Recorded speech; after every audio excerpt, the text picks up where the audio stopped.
Thanks very much for having me. I guess just a little bit about background on Laava and sort of how I got involved with it as well. As mentioned, I've got a background in helping businesses transform and doing a lot of work with major corporations, a lot of supply chain work. And I guess I got introduced to Laava really prior to, really when it was just a conceptual idea, but it had a lot of promise. And the whole idea was to be able to transform the way customers or consumers interacted with products. And in particular, if anyone's had any experience with shopping in countries outside of Australia, particularly in Southeast Asia, you'll understand that trust is not always something that you can take for granted. And so myself and about 15 other early stage investors and entrepreneurs got together to build Laava. And what you're going to see today is really where we're at now. The business has only just launched, but we're already getting some strong traction. Just as a starting point, I might move around a little bit behind if that still works. In terms of the background to Laava and how we got or came to this challenge in the first place in terms of dealing with the horticulture industry. The goal for Laava, or the goal behind Laava, was really to introduce a new way for consumers to interact with everything that they buy. And when we looked around at challenges in the marketplace, or challenges for consumers, trusting premium agriculture and premium foods in general seemed like an obvious place to start. And although when I first started with Laava and joined the initial founding team, a lot of the focus was spread across a whole range of consumer products, industrial products. As you'll see later when we talk about the technology, we've been even doing things like laser etching these Laava fingerprints onto gold bars and a whole bunch of different products. But consumer premium food seemed like an obvious place to start because it's a quality product, commands a high price, particularly Australian foods in overseas markets commands a high market premium, as you can see from these charts, and it's growing extremely fast, but it's also unfortunately subject to counterfeit, which many of you will be aware of. So I'm not going to be the guy that stands up and takes you through all the economics behind this. I'm sure many of you have seen the statistics. You know that being in premium horticulture and agriculture is a great place to be. I just wanted to point out that, as you guys may have seen from these stats that have come from Rural Bank, compound annual growth in this sector has been 20% on average since around about 2011.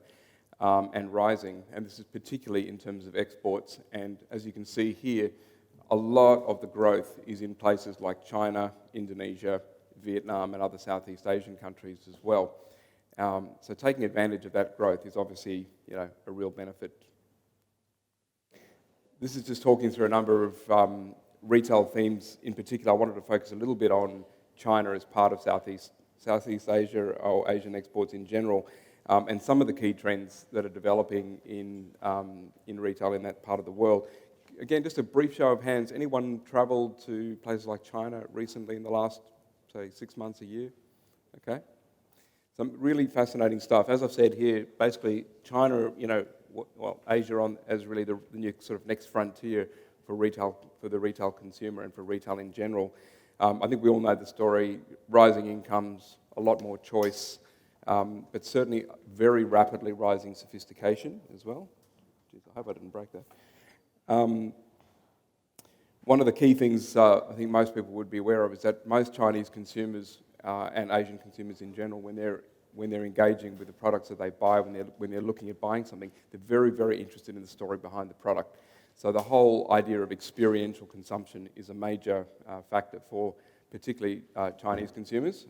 I've just come back from 2 trips to China over the course of about a month. I was there twice and managed to spend a fair bit of time in a whole range of different supermarkets and market formats in general. I'm getting closer. One of the things that I really wanted to point out, and again you'll see it probably more when we get the big image coming up on screen, is a real focus here on ready to consume portions, particularly in fruit, and very high quality merchandising in general. So I think most people most of us are aware of, even from an Australian perspective, of standard retail ready packages like that, cut fruit, cold cuts, and so forth. But increasingly, what's very popular in a lot of the supermarkets is small bags, high quality, transparent materials, which consumers can easily carry and take away, and a very big focus on seeing into the brand itself from that packaging itself. One of my favourite images on that melange of images is a Dole pineapple. I'm sure most of you guys know the big brand, the fruit brand Dole. One of the images actually has a label on the pineapple which takes up pretty much the entire pineapple, and it actually has instructions on how to cut the pineapple as well. And for many of us familiar with that, that's all good. But there'll be a lot of consumers who've never ever handled a pineapple and are intimidated by the fruit, not sure where to start, and something like that actually could be the deciding factor for them in whether they decide to try a pineapple or whether they just move on to some other kind of fruit. So I thought that one was particularly significant as well. So sorry for the disjointed approach, but I'll just sort of recap a couple of things. These things which may not have been easy to see, and again, not groundbreaking, the sort of small takeaway bags, high quality, easy to see, easy to carry packaging like this, but makes a massive difference when you're actually particularly in some of the upmarket chains. There's a chain called Ole, which is, it's not a cheap place to shop. It probably has one of the best ranges of not just fresh and perishable food, but food in general that I've ever seen anywhere. Consumers are really looking for that kind of format, smaller formats, but not necessarily loose either, and very high quality fruits within the packaging as well. This is the Dole pineapple one that I mentioned, and you guys will all get this so you can see it. You'll get it emailed, the deck, you can actually have a closer look at it. But it's a little hard to see up close, but you've got here literally a 4-step process for how to cut a pineapple, and there's obviously a lot of call to action stuff within the label itself, but you can see it's not a small one. It probably wasn't cheap, but I guarantee you it makes a massive impact on sales. Some of the other things that are noteworthy, I mean, these melons are a massive factor in places like Southeast Asia in general, but China, and the packaging and the ornateness that goes into this stuff is incredible. And I guess part of my point here is that time and money spent on thoughtful packaging in a place like Asia is going to make a massive difference to the yield that you'll get for your crops and for your returns in general. One of the other things that's mentioned here is in-store promotions are done extremely well. So this was a Zespri merchandiser that was, it didn't have an attendant in that particular store, which was quite small, but you could go up and help yourself and try the actual Zespri kiwi fruits. And, again, very, very convincing from that standpoint. One of the things that I'll come back to later when we talk a little about the counterfeiting problem, though, is when I was in China on these 2 tours, I would have spotted at least 10 different packing formats for Zespri kiwi fruits while I was there, and there's just no way that they make 10 different formats. Also, the range of colours and fruit, the colours of the fruit, the visual appearance of it all look very, very different as well, so no doubt there's some issues there.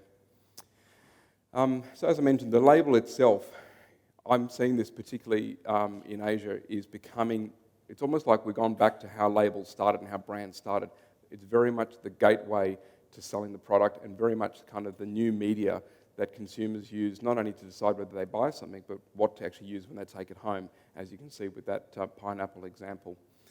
We'll talk a bit about influencers and key opinion leaders, KOLs, shortly.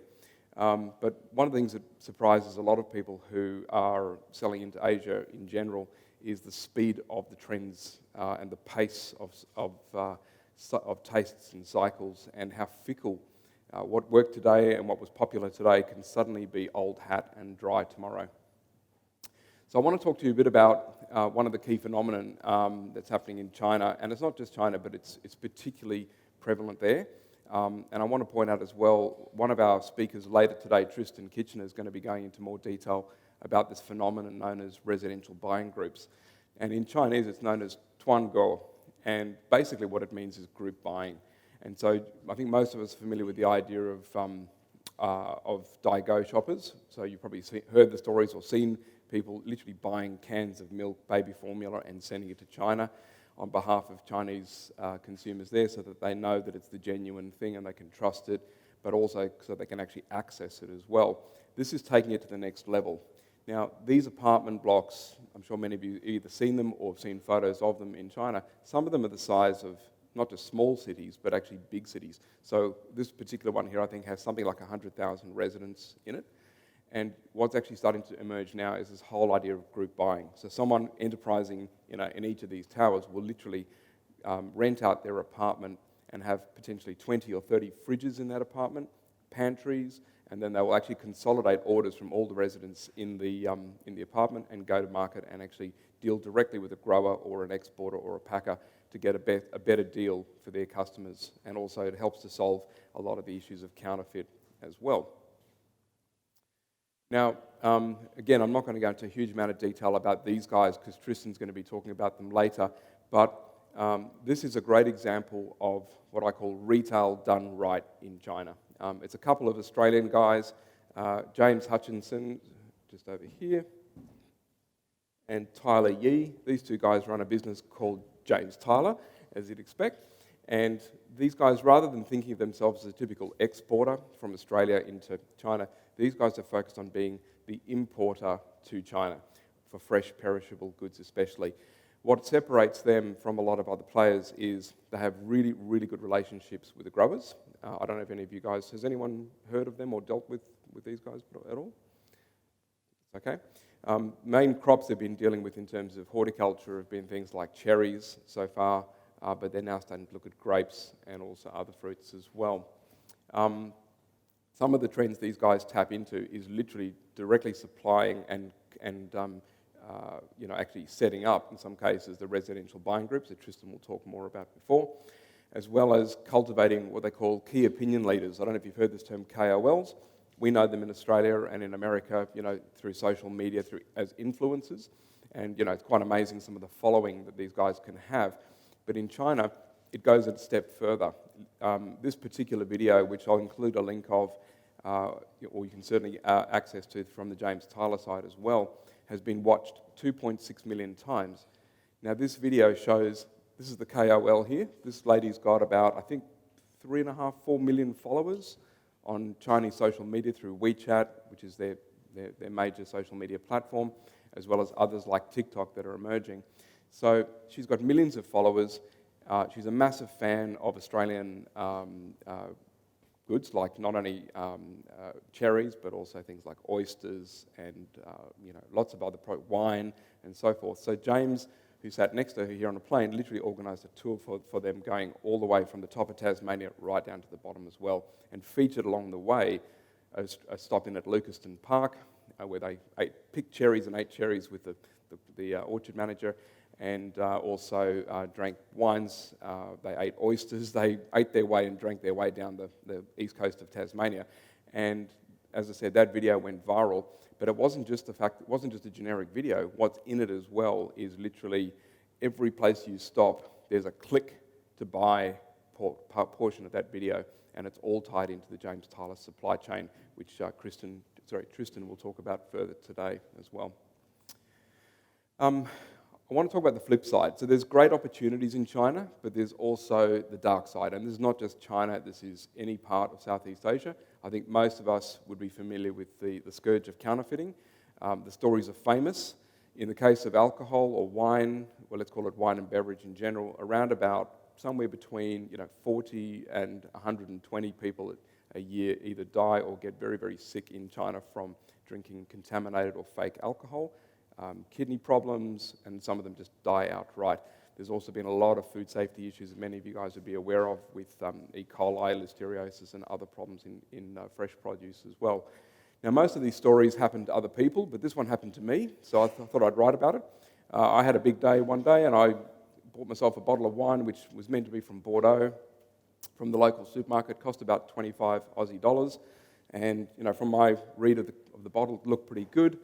And it had a QR code on the back, it had a Chinese label, it all looked pretty good to me. There was even foil on the label, so it looked like the real deal. That one actually wasn't. I had one sip of it, and I could tell immediately it tasted like battery acid, and I just spat it straight out. And I don't know what was in it, to be honest. It might have just been alcohol mixed with grape juice, it might have been battery acid, but I wasn't taking any chances, because having done my research, I was a bit aware of the problem. So I tipped it out, but I've taken the bottle home, and we now have that in the Laava boardroom as an example. And from a look of the label, it all looks pretty genuine, but one of my colleagues is French, and he read the small print in that small label down there, and he said it absolutely is not there's full of spelling mistakes, and it's not the real deal at all. And interestingly, when you scan the QR code, which I didn't do in the store, it comes up with just very basic information. There's no images, there's no nothing.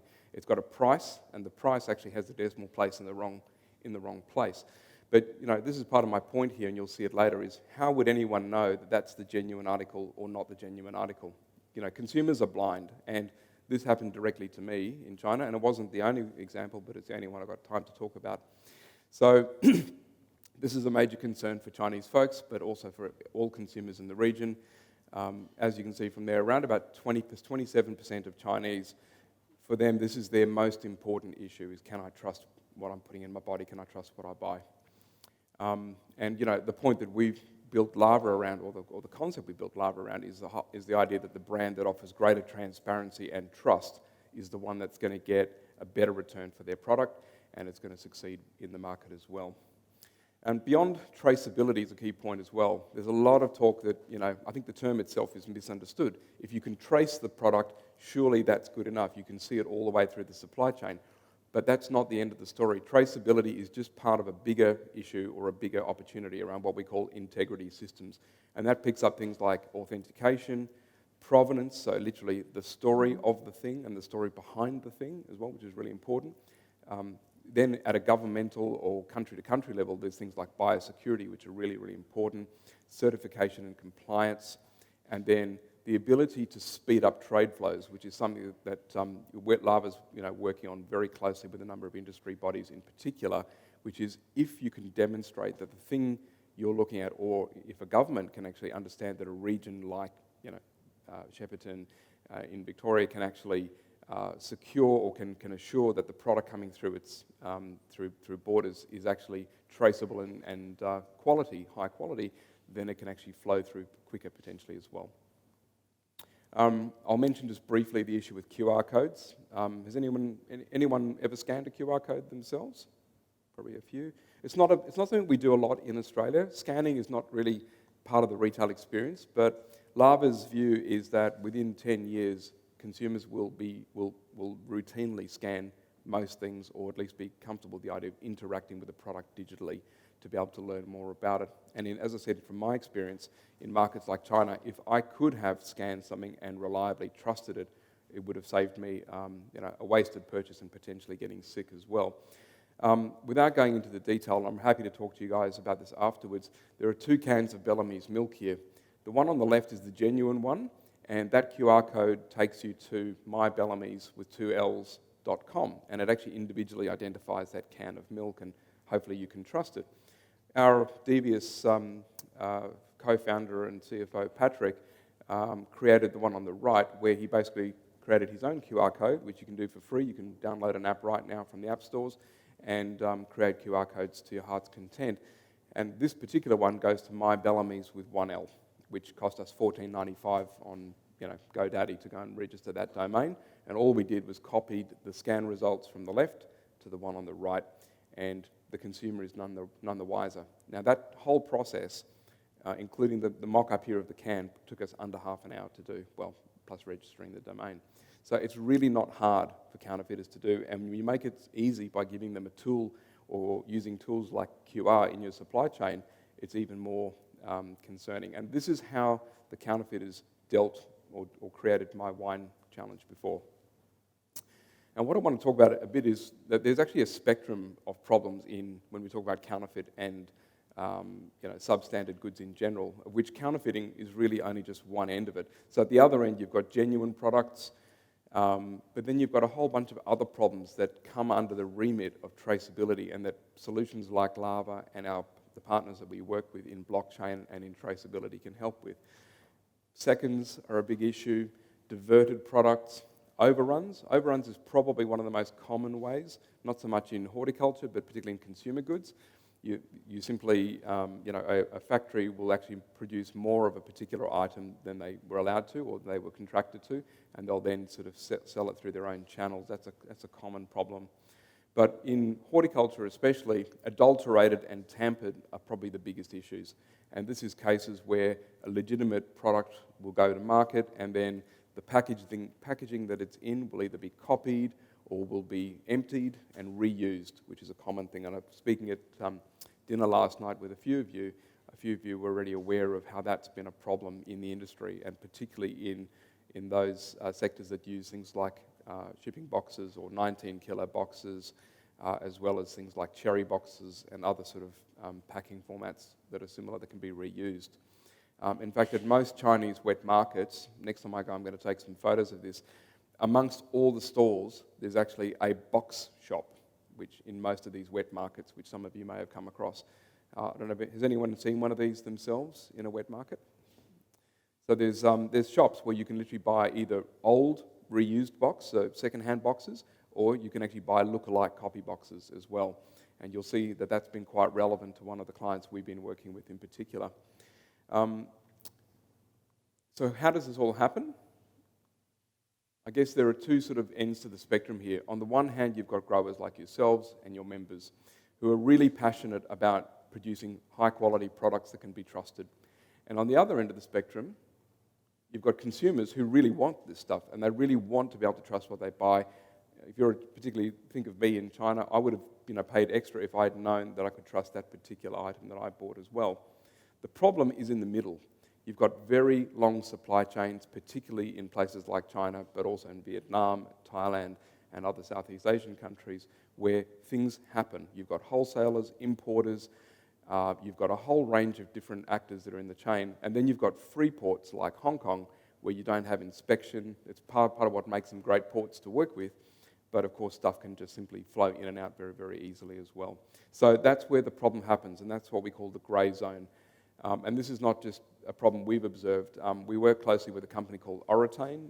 Some of you may have heard of. Oratane do isotopic testing of what's in the box.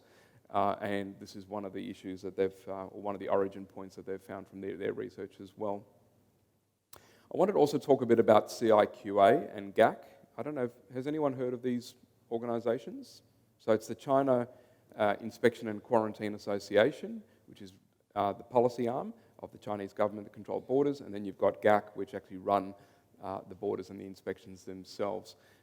And there's a whole lot of complexity behind all of that, which we're still figuring out ourselves. But effectively, the short story is Laava, along with one of our other partners in the traceability and blockchain space, a company called Trust Provenance, was recently asked to join HIA in a delegation over to China, which is where some of those photos come from, to actually brief the CIQA folks on basically what Australia and Australian technology was doing in the space of trust and traceability and transparency.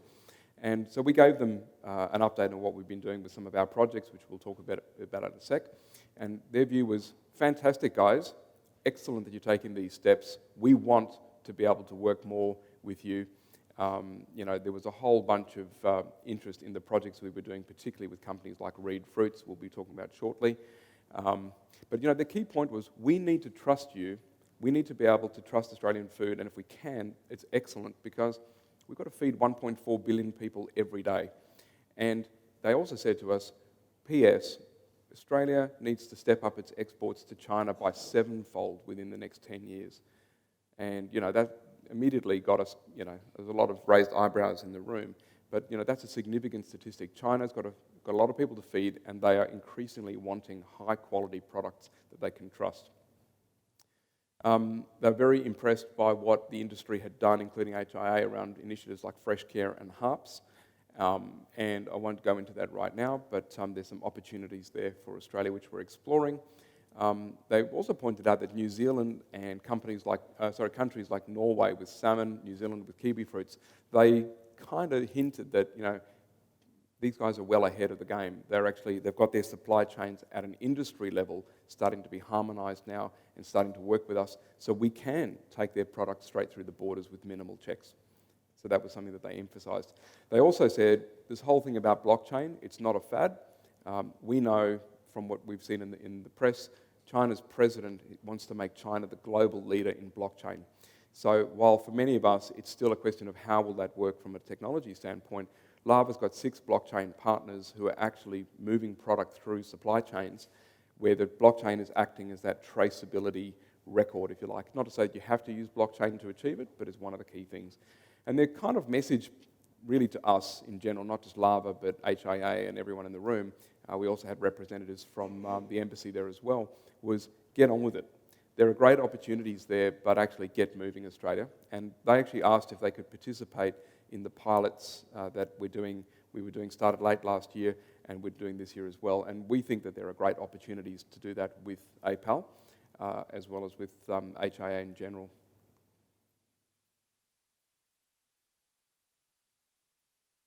So in terms of Laava, I'm just conscious of time. I'm going to move through some of this stuff fairly quickly. This is the problem we set out to fix, and you've got the background to it now, which is the whole idea that wouldn't it be great if you could see trust? If you could look at a product and be able to visibly see that it was trustworthy, not just from what's on the package, but to be able to go deeper as well. This particular scenario is a mock-up, well, it's actually the live screens from a label that we've been doing with Reed Fruits. These labels here, which I'll explain a bit more about shortly, are currently in market in China. Laava effectively brings together three key capabilities, which is that ability to authenticate the product, to communicate the brand story behind it, and then to be able to integrate with the supply chain or the blockchain, the traceability journey behind it. And it doesn't necessarily need all of that blockchain and traceability data right from day one. We can actually integrate all of that in a single, effectively low-cost label that either goes on the box, on the fruit, or is built into the box itself.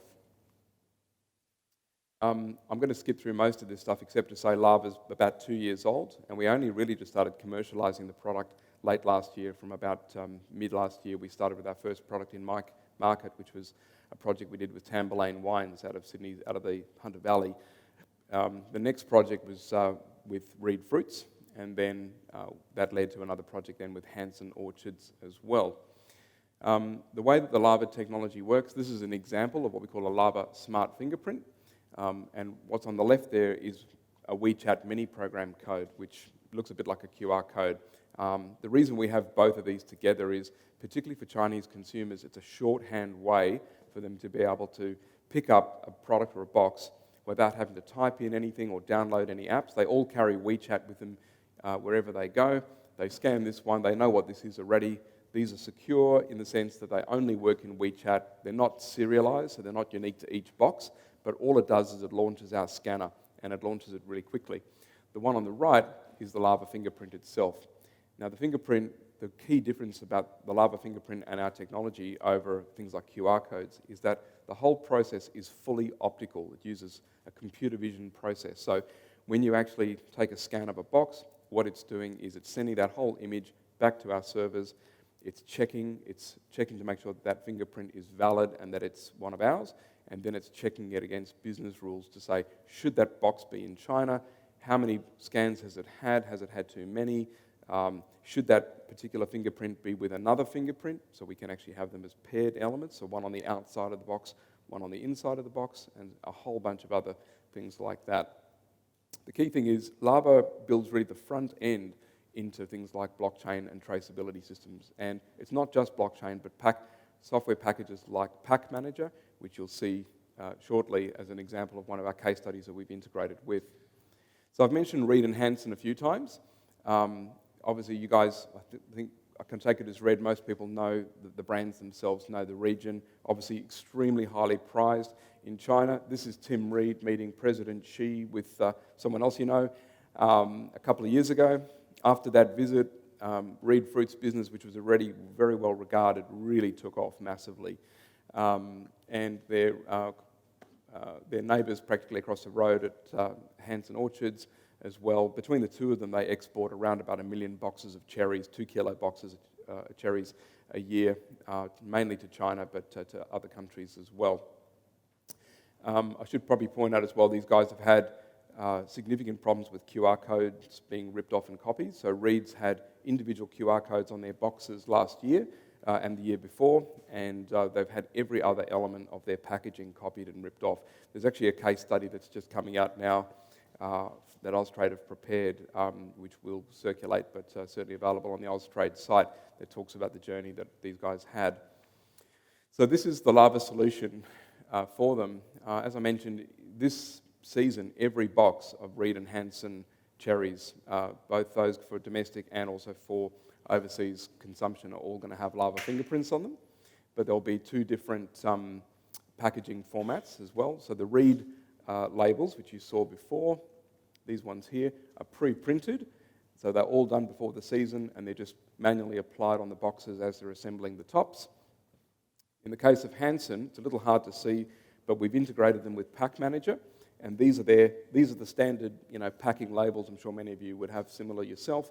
All we've done is we've moved the content down a little bit, and we put the Laava content on the left-hand side.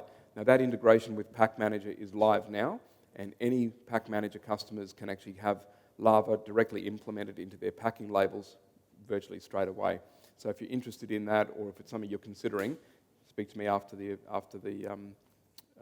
talks today. What I thought I'd show you though, that's all great, so in theory, but how does it actually work? Now what I'm going to show you now, and I'm conscious I'm probably running out of time here, so Larissa, just let me know. I know we lost a little bit at the front here. What you're about to see is something that only the folks at Reed Fruits have seen so far. It's never been shown anywhere else publicly, anywhere. This is literally what happens when a Laava fingerprint is scanned, and it brings it home just how our process actually works. Now, this is what we call a day in the life of a counterfeiter. We didn't set out to do this, but effectively, once one of the Laava fingerprints that we had already in market with Reeds started triggering alarm bells, we went back and looked at the data and the scans in particular, and this is what we found. So this is a sequence of images. This is the first scan that appeared in our database of this particular Laava fingerprint. So you can see it here on a matte label. This is actually one of the labels that, one of the factors that we'd recommended to Reed use was matte labels, because they're going to scan a fair bit easier. There's also some security features in that label. The Laava fingerprint here has only been scanned once, and there was no problem. Situation normal, it's all good. The only reason we have this is because it's in our database, but there's no alert being triggered at this point. At scan number 4, it's all still okay. I should point out that at the time we set up these fingerprints for Reed, they basically came to the idea that 10 scans was probably enough to be legitimate, and that if a product had been scanned more than 10 times, it's probably either someone who's just experimenting with it, or it's possibly a counterfeiting scheme itself. So at scan number 4, it's all still green lights. But what you can see here, and again, this is not our research, this is literally the Laava, the images that are taken and that are stored in our database. You can now see that someone has chopped the whole label out of the box. And when we looked at this, again, we didn't know about it until the business rule had been triggered. We actually thought, right, this doesn't just sound like experimenting, this looks like a bad actor potentially. But we still weren't sure about it. The next image really confirms it though, and the lighting is possibly a little hard to see, but this is the fingerprint now scanned into computer software. And then, just so you can see it down here, this is a photographic package called Corel Draw. That's the color palette that's used to clean up images and to transform images as well. So you now ask yourself, well, we've got a fingerprint that's been chopped out of a box, sucked into software, scanned into software. Is this a good actor? Is it a bad actor? We still don't know definitively this is a counterfeiter, but it's now concerning enough that you'd want to basically take action. But before we even did, the business rule itself had kicked in. This got to scan 10. At scan 11, it automatically shut down that fingerprint so that when it was scanned again, it says, this product is suspicious, don't buy it. Contact Reed Fruits, ... So everything the counterfeit is now doing, they're doing with product that's already been marked and earmarked in our systems, and there are alarm bells going off for both us and for Reed Fruits. Here's the next image in the sequence, and it's the final one in this one. We do have others, but you can see it's now been printed, and it's not just a single label, they've done it in bulk. And actually, this is the whole business model, the whole point that Laava was set up to deal with, is not stopping someone copy one box and maybe substitute the fruit in one box.